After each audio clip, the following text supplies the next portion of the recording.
سیلابی پانی نے دادو کی تحصیل میڑ کے مزید علاقوں کو لپیٹ میں لے لیا۔ دریائے سندھ کا پانی سعدی موسانی شہر میں داخل، دکانیں اور قبرستان بھی زیر آب، فصلیں ڈوبنے سے کسانوں کا نقصان، علاقہ مکین مال مویشی لے کر بچاؤ بند پر پناہ لینے پر مجبور۔ دوسری جانب سندھ کے دریاؤں اور بیراجوں پر پانی میں کمی کا سلسلہ جاری، گڈو بیراج پر پانی کی آمد 2,60,309 کیوسک ریکارڈ، سکھر بیراج پر پانی کا بہاؤ 2,61,554 جبکہ کوٹری بیراج پر 3,64,041 کیوسک رہا۔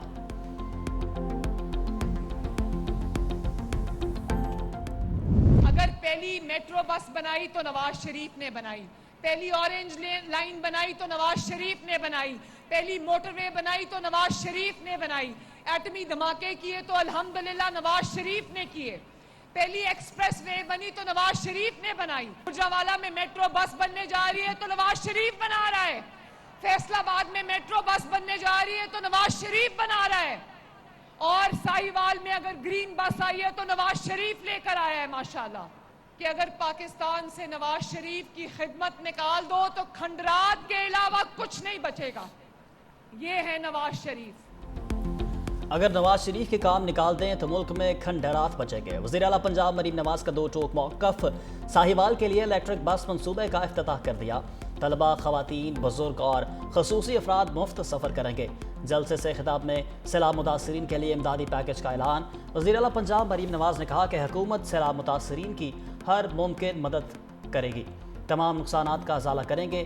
اب پنجاب کے تمام شہروں میں ماحول دوست الیکٹرک بسیں چلیں گی، بسوں میں فری وائی فائی کی سہولت بھی ہوگی، معذور افراد کے لیے خصوصی ریمپ بھی ہوں گے۔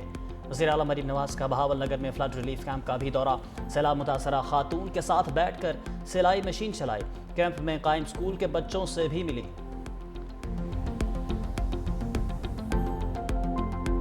یہ نہیں کہ آپ اقتدار کی کرسی پہ بیٹھ کے سمجھیں کہ آپ عقل کل ہیں، عقل کل بننے کے لیے آپ نے وہ پریکٹیکل سوچ رکھنی چاہیے۔ یہ ملک ایک زرعی ملک ہے، اس میں آپ نے کسانوں کو اس کو سپورٹ کرنی ہے۔ آپ اگر اپنی زراعت کو تباہ کر کے دوسرے کی زراعت کو آپ امپورٹ کرے ہوئی چیزیں، یہ کون سی عقل مندی ہے؟ تو یہ میں سمجھتا ہوں کہ ہمارے یہی بنیادی چیزیں جو ہم ہمیشہ وفاقی حکومت کو سمجھاتے ہوئے آئے ہیں کہ خدارا برائے مہربانی آپ عقل کے ناخن نے ایسی پالیسی نہ کریں۔ یہ نہیں کہ جی کہ آپ کی حکومت ہے، آپ کی مرضی۔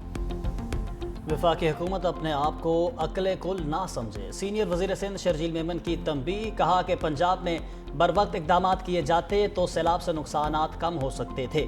پنجاب کے سیلاب کی فیکٹ فائنڈنگ ہوئی تو سب پتہ چل جائے گا۔ صدر مملکت نے کہا تھا کسان کو امدادی قیمت دو، کیا گندم امپورٹ کرنے سے زر مبادلہ کو نقصان نہیں ہوگا؟ یہ نہ سمجھے کہ اقتدار کی کرسی پر بیٹھ گئے تو کسی کا مشورہ نہیں سننا۔ پنجاب حکومت اور سیاسی جماعت کا سندھ کے خلاف بولنے والے صحافی کے حق میں ٹرینڈ چلانا افسوسناک ہے۔ مزید بولے جام صادق پل 1 ہفتے میں مکمل کر لیا جائے گا۔ پیپلز پارٹی عوام کو ٹرانسپورٹ کی جدید سہولیات دے رہی ہے، خواتین کو بھی الیکٹرک بائکس دیں گے۔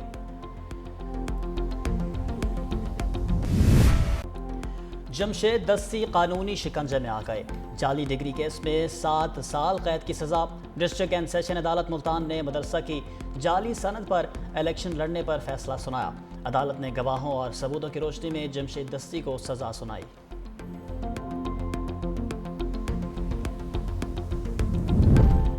اسد قیصر کو گرفتار کر کے پیش کرنے کا حکم، جوڈیشل کمپلیکس حملہ کیس میں وارنٹ گرفتاری جاری کر دیا گیا۔ اسلام آباد کی انسداد دہشت گردی عدالت میں کیس کی سماعت، پرویز الہی، اسد عمر، شبلی فراز کی حاضری سے استثناء کی درخواست سے منظور۔ بانی پی ٹی آئی کے حوالے سے وزارت قانون کو لکھے گئے خط کا جواب تاحال نہ آیا۔ مزید سماعت 6 اکتوبر تک ملتوی۔ آزادی مارچ کیس میں سابق گورنر سندھ عمران اسماعیل کے وارنٹ گرفتاری جاری کر دیا گیا۔ ڈسٹرکٹ اینڈ سیشن کورٹ اسلام آباد کا گرفتار کر کے پیش کرنے کا حکم۔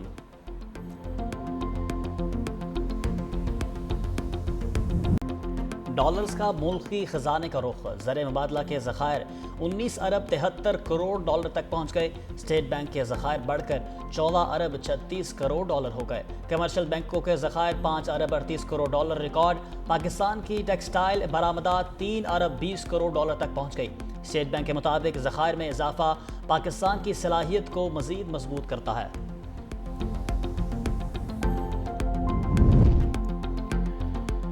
ٹیکس چور جیولرز ایف بی آر کے ریڈار پر آ گئے. ٹیکس چوری میں ملوث جیولرز کا ڈیٹا اکٹھا کر لیا گیا. اسلام آباد، راولپنڈی، فیصل آباد اور ملتان سمیت مختلف شہروں میں جیولرز کو نوٹسز جاری کیے گئے. ذرائع کے مطابق 60,000 سے زائد جیولرز میں رجسٹرڈ جیولری کی تعداد صرف 21,000 ہے.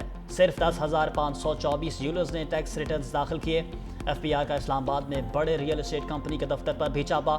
عملے کی سخت مزاحمت کے باوجود تمام ریکارڈ قبضے میں لے لیا گیا.